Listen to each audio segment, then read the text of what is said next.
Hi everyone, so today we have an analysis of the polls that we've been getting for Tuesday the 2nd of October. We have a lot of polls from high profile races, the Florida Senate race, West Virginia, North Dakota that I'll go over in much more detail in a separate video, in Florida, in Georgia, and then we have a few congressional districts in the 10th district in Virginia, very important, then a few job approval ones down below. So let's start off with probably the most high profile one, the Florida Senate race. Bill Nelson up 1 point over the Republican rival Rick Scott in a brand new WCTV TV poll. So that spells great news for Bill Nelson in this race. We were seeing some signs that this could go to Rick Scott in the beginning. So it's kind of gone, if you look at the overall consensus of the polling data, it's kind of gone from a heavy Nelson lead to a Scott lead to a Nelson lead. So if it will open, I'll show you. Doesn't seem like it wants to open today, so that's not what I want. So it looks like it's not responding, but if we go down to all the polling data, you can see originally Nelson had a commanding lead, then Scott started to take the lead into the summer months, and now Nelson is starting to, if you look at these polls, starting to gain ground on Scott a little bit. So this is very good for Bill Nelson in this specific race. So very important for Bill Nelson to hold this one on if the Democrats want to have a good shot overtaking the Senate. That's especially considering that North Dakota is now pretty much out, because a brand new NBC Valley News poll shows Kevin Cramer with a 10-point lead over his Democratic incumbent rival Heidi Heitkamp of North Dakota. Now, this is very, very good news for Kevin Cramer and the Republicans in this race. Now, I don't think Cramer's going to win by 10 points, but I do believe now he is to win this race at the end of the day. So now Democrats look like they may have a shot in Florida, not so much in North Dakota. I'll cover the North Dakota Senate race in a separate video. So West Virginia Senate race, Patrick Morrisey versus Joe Manchin.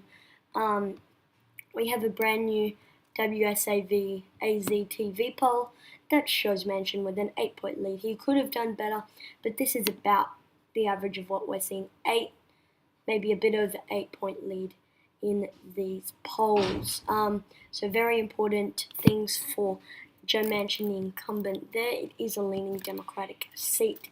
So next we will take a very close look at the Florida governor race, because Andrew Gillum has just nosedived just like that. Originally he was up by 9 points, now only 1. Now this poll could be an outlier, but this same polling firm did the poll of the Florida Senate race, and now if this is an outlier and they're oversampling Republicans, it's actually kind of good news for Bill Nelson, because he can see that, well, they're oversampling Republicans and I'm still ahead. So you could say that both Democratic candidates in Florida for the Senate and governor races both see this poll as positive, because it could be a bit skewed in the favor of the Republicans, because if you look at these previous polls, it's kind of an outlier, if you will. So overall good news for the governor candidate there.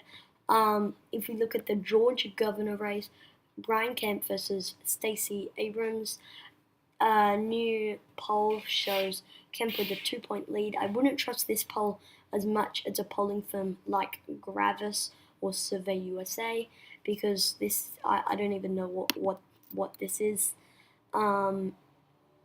So anyway, but overall conclusion from that poll is looking pretty good for the Republican in that state. However, it still is going to be a uphill battle for Stacey Abrams. In the Illinois governor race, J.B. Pritzker versus Bruce Rauner. The incumbent losing by 22 points. This is amazing news for the Democrats. It's already likely Democratic. I don't think many people expect the Republican incumbent to win this one, but overall good news for the Democrats in Illinois. Another good news for the Democrats in the state of Colorado, Jared Polis versus Walker Stapleton. I've actually never seen this kind of thing with a Democrat and Republican, but anyway, maybe it just cancels out or something. But overall, Polis with a 7-point lead, very good news for the Democrat there. But now we start getting into some good news for the Republicans in 2 out of the 3 congressional districts.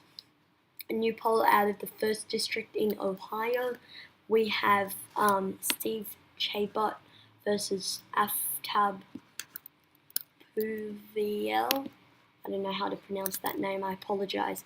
But a new New York Times live poll shows the incumbent with a 9-point lead over the Democratic rival, and he also is over 50%, so that's pretty good for the Republican incumbent in the 1st district in Iowa.